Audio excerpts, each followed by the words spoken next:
Hey Keith, while we're idling, I want to talk about the two different type of chart plotter orientations. I know that there's pros and cons of each one. Some people prefer one over the other. I'm talking about a north up orientation or a head up orientation. What do you like, and is there a different orientation for each situation out on the water?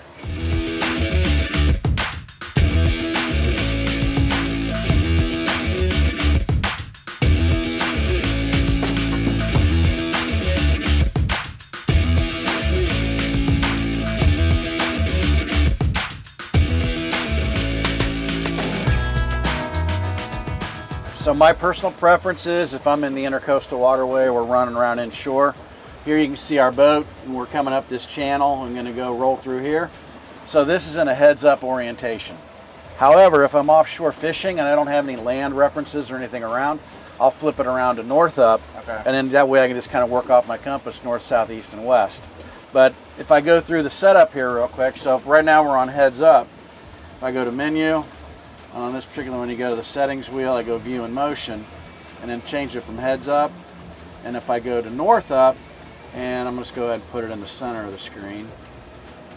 And then we'll do that and that. So here we're just kind of cruising down this way. This is on the north up orientation, which is the way you're used to seeing things. But when it's driving, for me, it's just easier, kind of like in a car. So what's in front of you is truly going to be in front of you. So menu, settings, we'll go to view in motion, change it from north to heads up, and then instead of the boat being in the center of the screen, I'm going to do a full offset, which drops it down here to the bottom. So now, as we're cruising along, I've got the bridge in front of me. What's on my port side's on my port side, on my starboard side.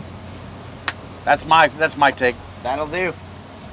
So, hope this quick little run through helps you guys, and we'll see you out on the water.